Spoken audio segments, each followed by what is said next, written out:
어떤 사람이 최고의 자리에 오르는가? The Hidden Qualities That Make Us Influential.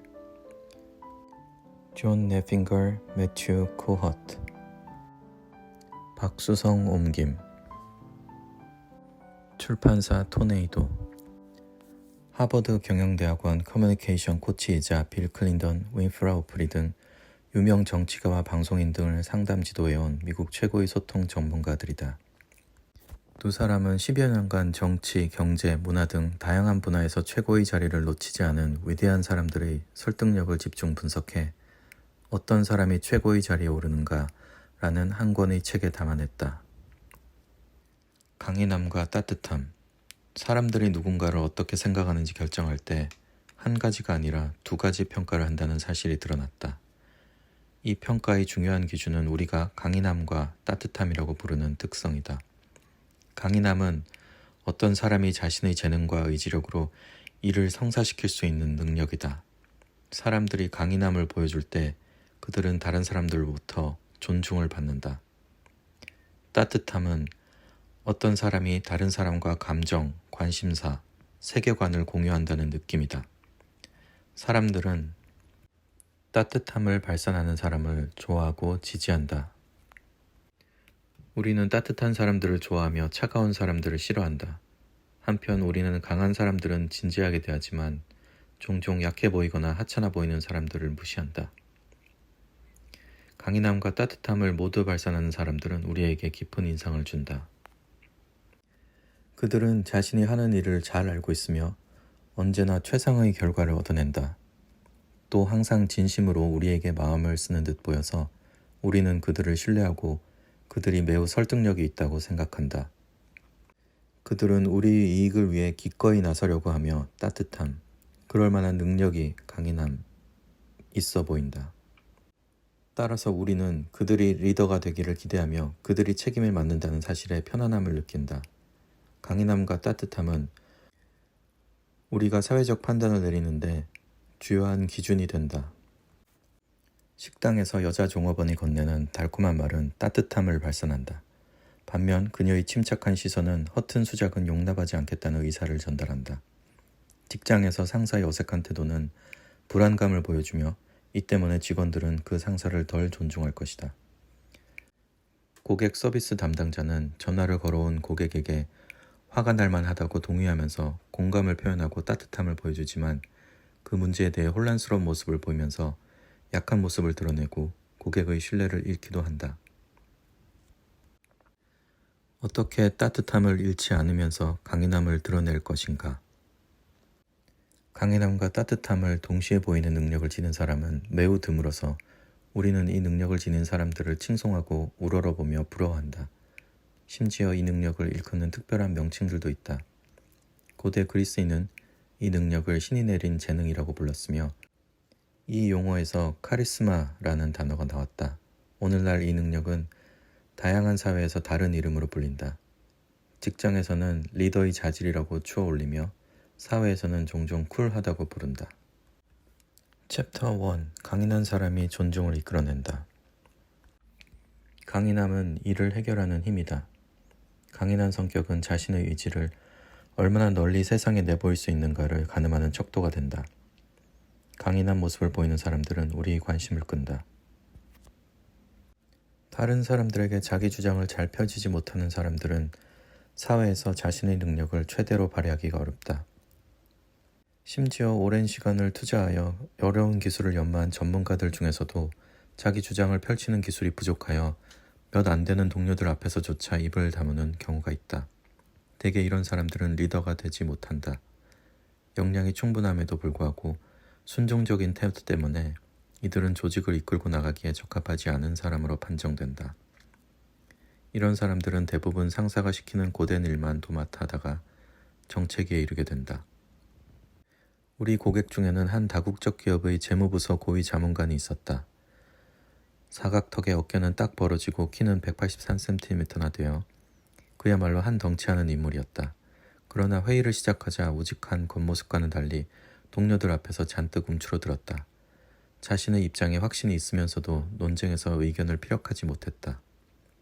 얼마간의 상담 지도를 받은 후에야 이 자문관은 적극적인 태도를 보이기 시작했고 자기의 의견을 주장하는 데 편안해졌다. 그러나 이렇게 바뀌기까지 의식적인 노력과 많은 연습이 필요했다. 반면 약자를 괴롭히는 사람들이나 잘난 척쟁이들처럼 타고난 성격이 지배적인 사람들도 있다. 이런 사람들은 자신의 방법만이 유일하게 옳다고 생각하고 주위 사람들을 강압적으로 밀어붙인다. 나름의 방식대로 잘하고 있는 사람들을 칭찬하기는커녕 자신의 생각에 반대하는 사람들을 괴롭히면서 주장을 내세운다. 이러한 지나친 의지 표현은 단기적으로는 성과를 올릴 줄 몰라도 결국 사회성에 막대한 손실을 입히고 만다.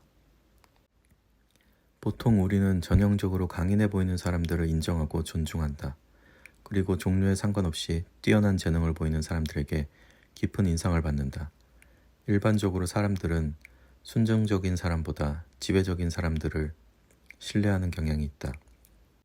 자신의 생각을 분명하게 말로 표현할 줄 알아야 사회적 지위가 올라가고 중요한 사람으로 인정받을 수 있다. 이것은 별로 놀라운 이야기가 아니다. 내가 내 자신을 지지하지 않는데 누가 나를 진지하게 대해주겠는가. 우리는 강인한 모습을 드러내서 주위 사람들로부터 존중을 받거나 심지어 두려움까지 이끌어낼 수 있다. 그러나 강인함 하나만 가지고는 한계가 있다. 존중받는 것을 넘어 경외의 대상이 되려면 사랑도 필요하다. 챕터 2. 따뜻한 사람이 상대를 끌어당긴다. 흔히 소속감이나 배려받는다는 느낌을 언급할 때 따뜻하다라는 단어를 사용한다. 사람들은 누군가와 관심사나 걱정거리를 공유한다는 사실을 인지할 때 따뜻함을 느낀다. 즉 같은 편이라는 느낌이다. 강인함이 자신의 목적을 달성하기 위한 능력과 관련된 문제라면 따뜻함은 그 결과로 인해 행복한가의 문제이다. 어떤 사람에게서 따뜻한 느낌을 받을 때 우리는 그 사람을 좋아하게 된다. 따뜻한 느낌에는 몇 가지 연관되는 개념들이 있다. 바로 공감, 친숙함, 사랑이다. 공감은 다른 사람의 입장이 되어보는 것이다. 물론 이것은 늘 즐거운 경험은 아니다. 만약 누군가가 분노나 슬픔, 실망, 혐오감으로 가득 차 있고 당신도 그 감정들을 함께 느낀다면 그것도 바로 공감이다. 공감을 통해 우리는 혼자가 아니라고 느끼며 위로를 얻는다. 요컨대 따뜻함은 타인과 감정을 공유하는 문제이다. 그 감정은 좋든 싫든 행복하든 슬프든 상관없다. 우리가 상대를 판단함에 있어서 감정이 개입되었는가가 기준이 된다. 챕터 3. 당신은 어떤 사람이 되고 싶은가? 최고의 평가를 끌어내는 힘. 사람들은 직장 생활을 하면서 복잡한 인간관계에 얽히게 된다. 첫 번째는 윗사람과 소통하는 문제이다. 즉 직접적으로나 간접적으로나 상사나 고위 간부들과 관계를 형성하는 것이다. 여기서는 당신이 강인함을 많이 드러내는데 분명 한계가 있다. 모든 상사는 다른 특성을 지닌다. 소심한 상사는 강인함의 표출을 위협으로 받아들일 수도 있다. 반면 세계적인 기술 회사에서 중간 관리직을 맡고 있는 한 친구는 매우 공격적인 성향의 상사로부터 그가 자신의 의견을 주장할 때 충분히 단호하지 못하다는 꾸중을 여러 차례 들었다. 모든 상사들이 이와 같지는 않다. 비결은 윗사람을 이해하고 맞추는 것이다.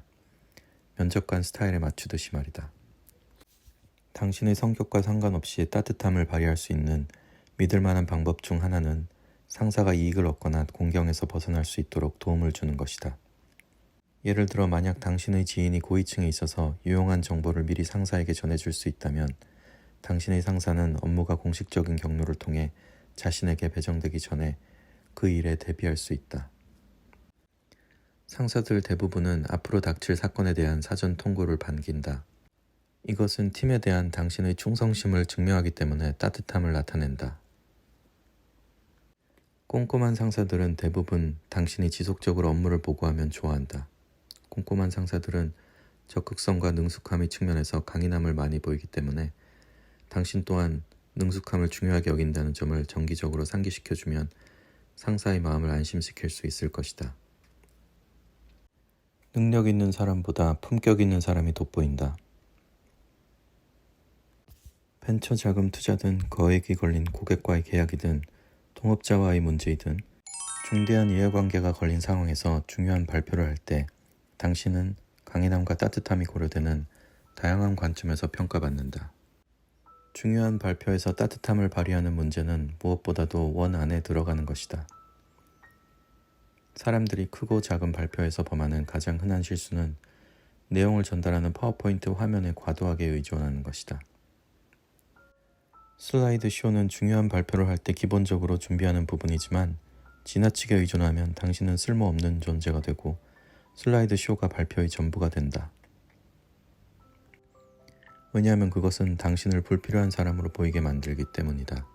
궁극적으로 청중들은 당신과 당신의 생각 모두를 믿어야 한다. 슬라이드 화면은 당신의 생각은 납득시킬 수는 있지만 당신을 납득시키지 못한다. 다시 말해 슬라이드가 아니라 당신이 관심의 대상이 되어야 한다는 의미이다. 먼저 말하고 싶은 내용을 파악하고 그런 다음 핵심 사항을 설명하기 위해 슬라이드를 사용하라. 슬라이드에는 모든 내용을 넣는 것이 아니다. 궁금증을 유발할 정도의 의제만 제시한 뒤 앞에 서 있는 당신의 존재에 의의를 부여하고 청중들의 관심을 유지하라. 그러기 위해서는 강렬한 이야기를 집어넣는 것이 핵심이다. 슬라이드나 다른 자료들에 앞서 이야기가 먼저 전개되어야 한다. 앞에서 말한 대로 그것이 원 안으로 들어가는 가장 좋은 방법이다. 저자의 연구에 따르면 우리는 다른 사람을 평가할 때 강인함과 따뜻함이라는 두 가지 요소를 통해 판단하게 되는데 이 두 가지를 동시에 발휘하는, 즉 차가운 머리와 뜨거운 가슴을 가진 사람만이 최고의 자리에 오른다는 것이다. 이 책은 우리가 강인함과 따뜻함을 균형 있게 맞추어 타인에게 강력한 영향력을 미칠 수 있는 구체적이고 실용적인 지침을 제시한다.